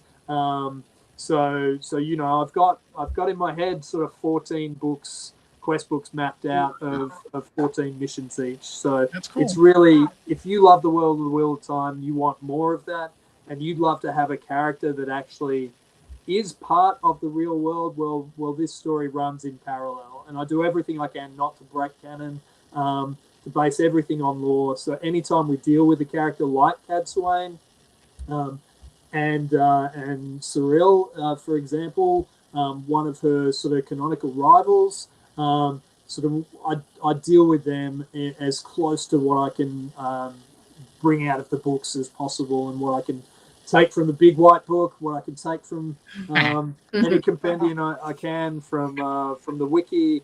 I'm really doing everything I can to be as true to canon as possible, and so you can build your character into that world and explore beyond. That's fantastic. And the idea of it being like basically a game system with these lore books, you can essentially make up your own stories if you wanted, if you followed the game mechanics and worked within the systems that you have created. You can make up your own stories if you wanted. Absolutely. Yeah. So the idea is that your character will be doing exactly that. So they won't appear. Obviously, as we know, a Sedai can live for hundreds of years. So theoretically, your Sedai might start as a novice in this timeline, and through those successive books, survive all the way to feature in the last battle. You won't be on screen in the book series, but you will be acting parallel to that throughout. And that's how I'm trying to write the narrative of each of the missions. So real world events that we know from the books, they might be referenced, they might be happening on the side. You might even be playing a minor part that isn't on screen within the books, but you happen to be there with your character. It's an attempt to really sort of give fans like us the opportunity to live in that world as much as we can. And very similar to the way that original D&D book attempted to do so, is kind of the kernel of the idea where the inspiration has come from as well. This one? That one! Like one of the very few pieces of property I don't own. I also have the expansion book, Oh. The Prophecies of the Dragon. Those are my original ones too, like from when I was a kid. Wow. That was how I got really into the Wheel of Time. As a friend's older brother wanted to play that game, so he was like, "Oh, you guys got to read this book," and that was kind of how I got into it. I had already read some stuff prior to that, but that was kind of how I got into it. Oh, that's awesome. Yeah, it was pretty fun. Okay, so make sure to sign up for that and keep an eye on if you're in the WotCon Discord, keep an eye on the WotCon Discord for the schedules and stuff. Or if you sign up, you'll be able to get an email, and that'll be much easier for information for that.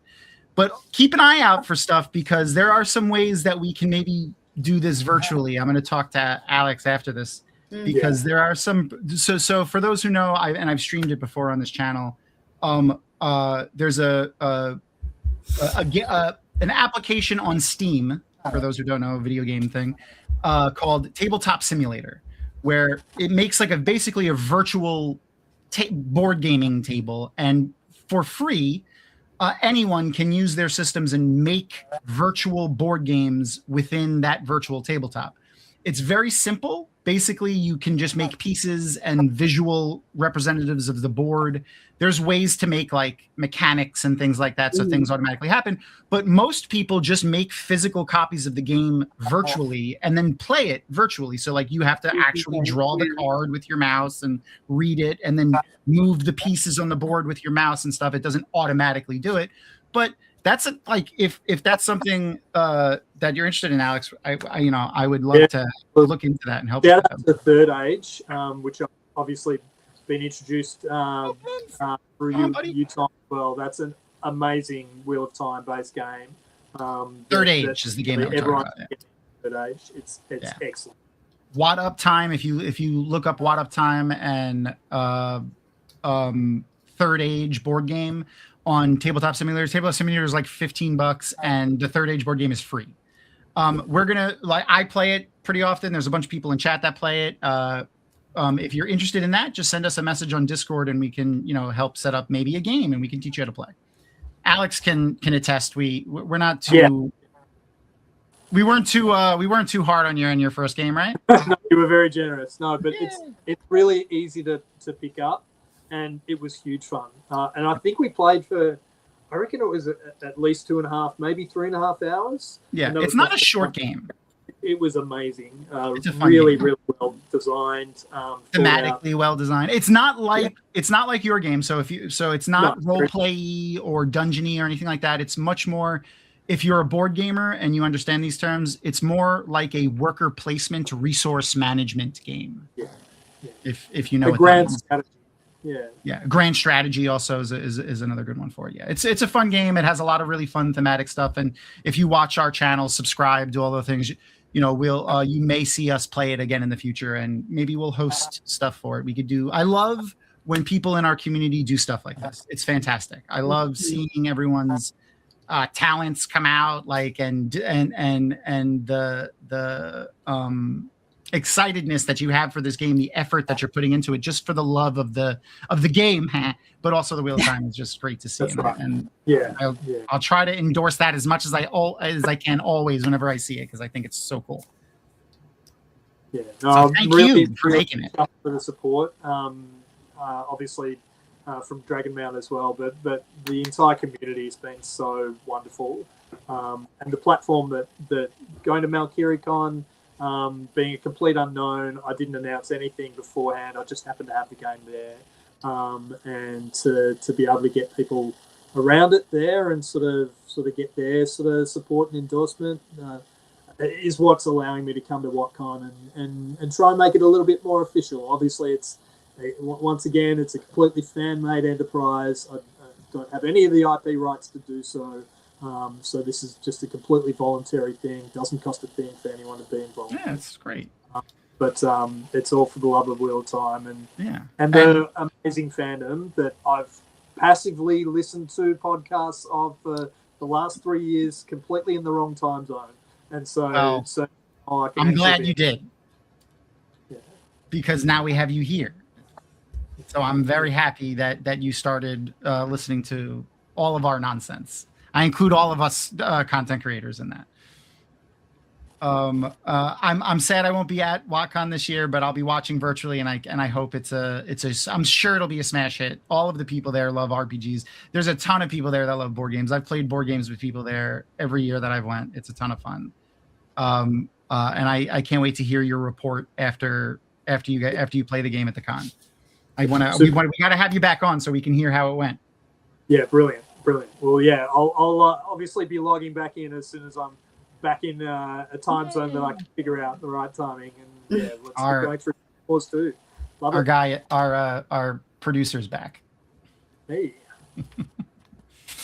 Okay, so before we go, one of the things that we do here at the end of the show is I always like to throw the interview back to our guest Hard, and we do a little guest interview at the end of our show.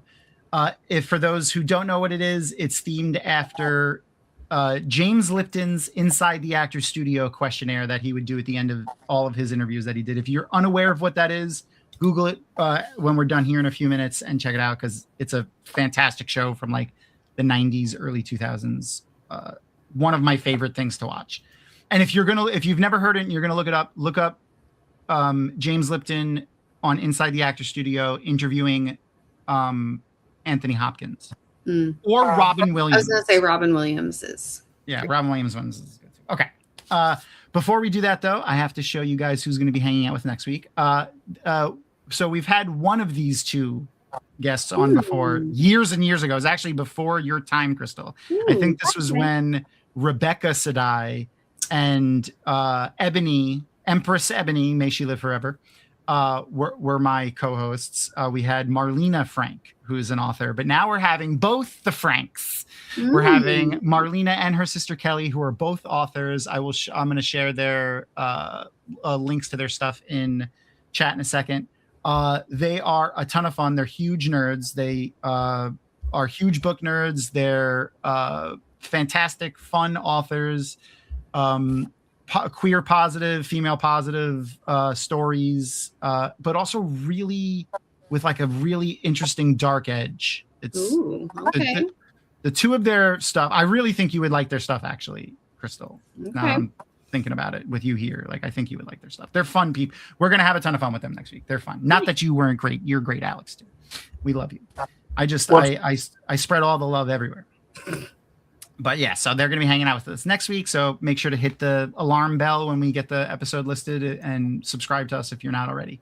But we have to interview our great friend here. And since I'm a professional, I totally remembered to make the transition video before, like 10 seconds ago when we were talking.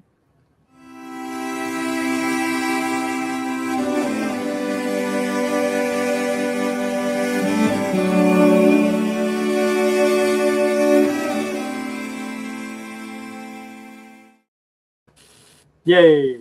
Yay. Welcome, Alex, to inside the Dragonmount studio. Right, thank you. It's a pleasure to be here again. Yay! Well, that's for our again. clips later. Don't worry.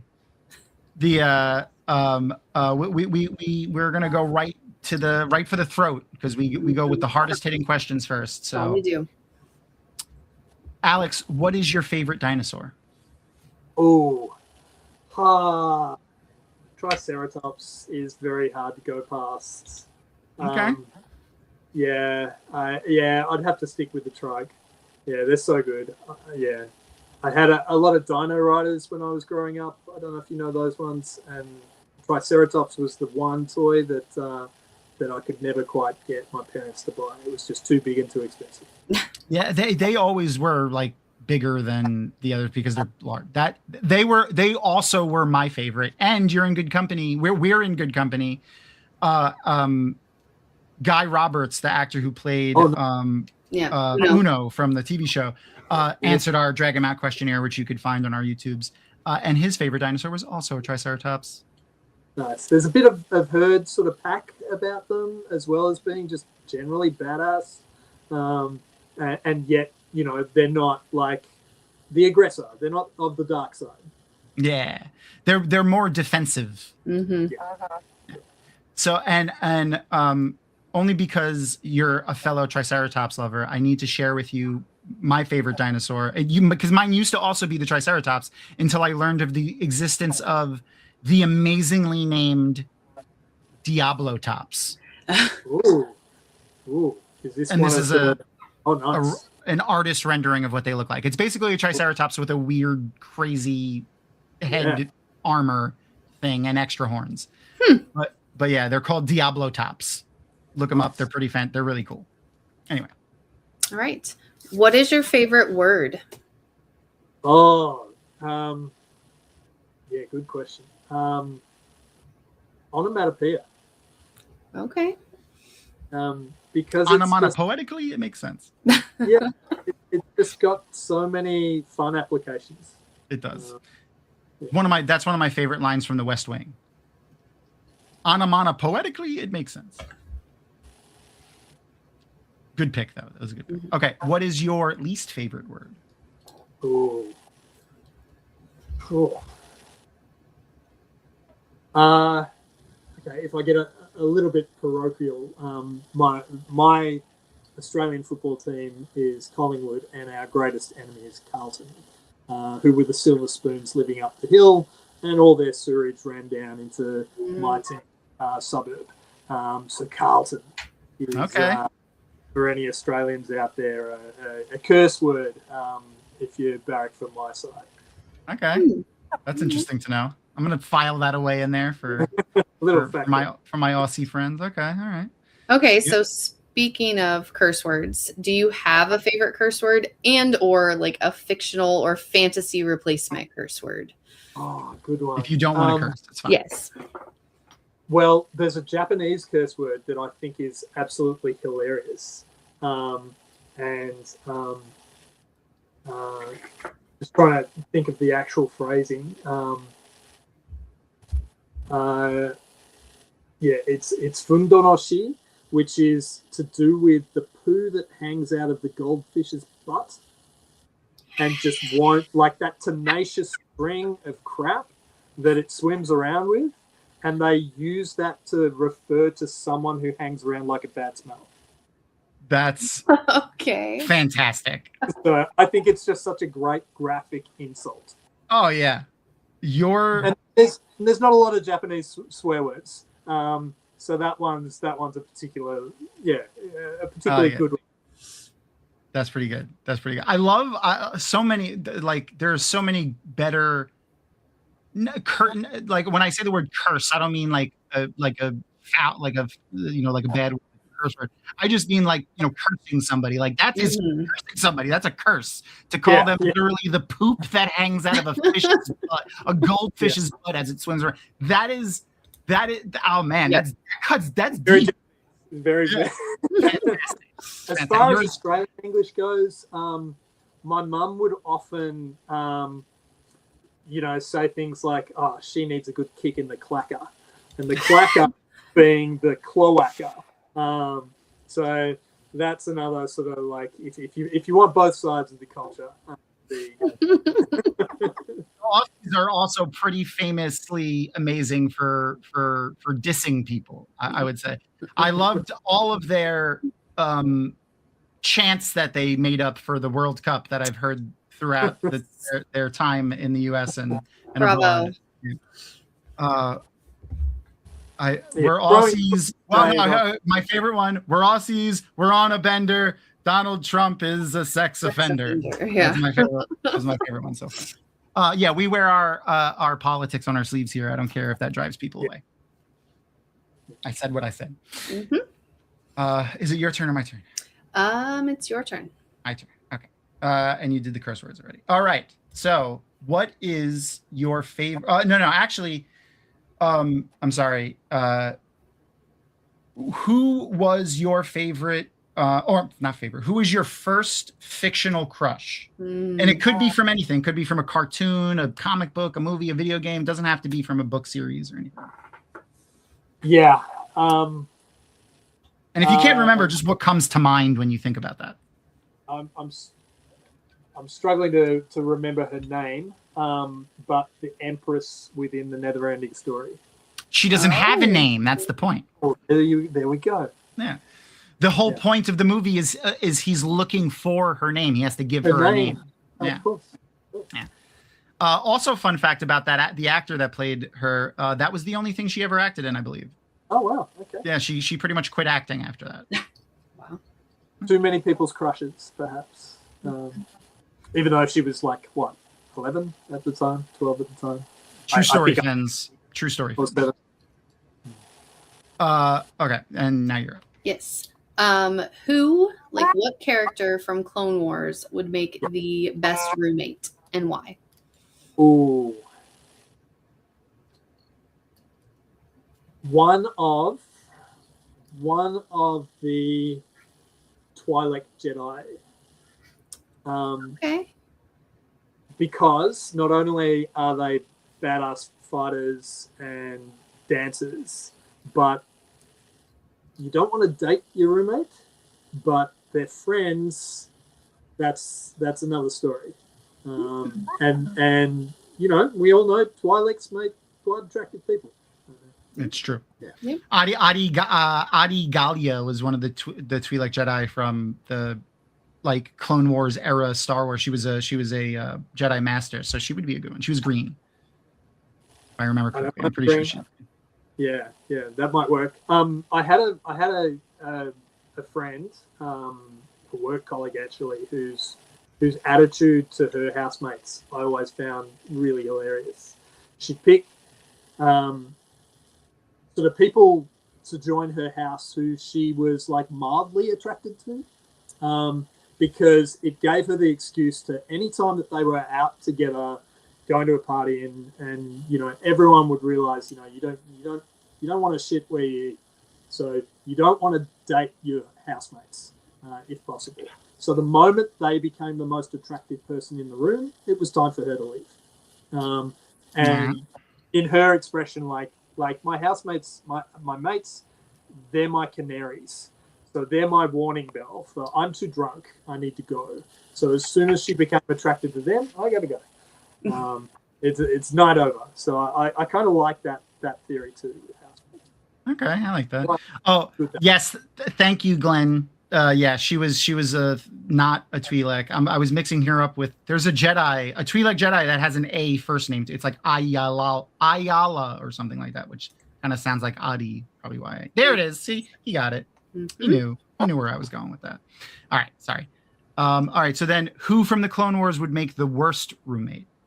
And either Greedo, because he'd be talking up things that he did not do, or Salacious Crumb would be an absolute nightmare. The smell alone.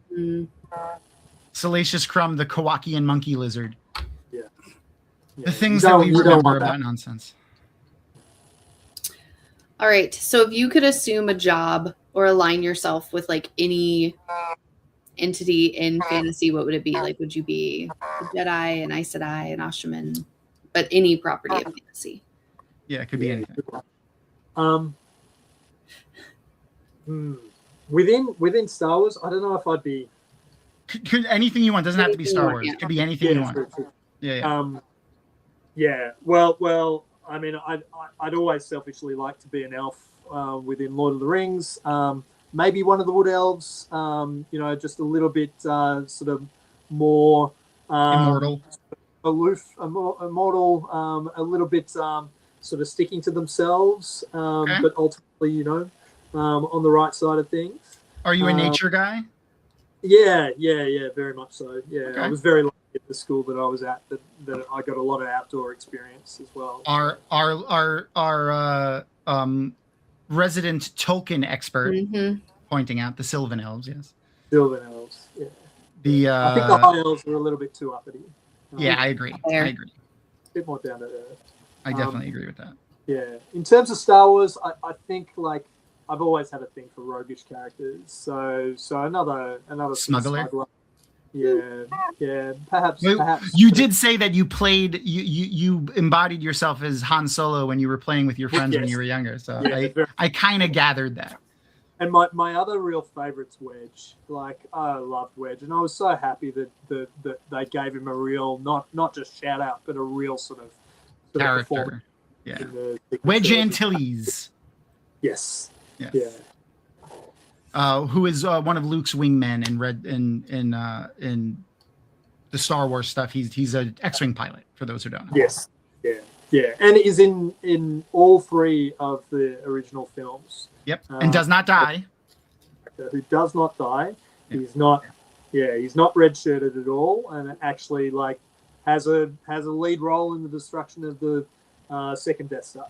Yep. And he flies in and takes out the tower before scooting out. Exactly. He's a pretty big character in the what they label as the Legends Star Wars books too. He pops up a lot in the Star Wars Legends canon, stuff that is no longer, canon. The old books.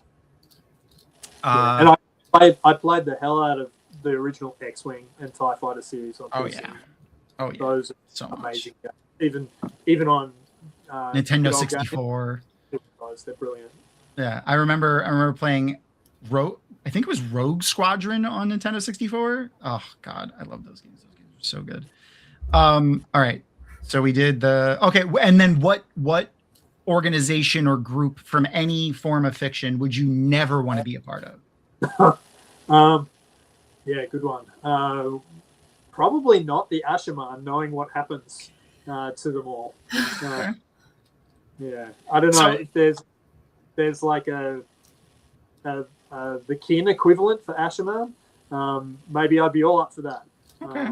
but not the Ashaman. How about here? I'll tell you my headcanon for what the Ashaman do in the Fourth Age.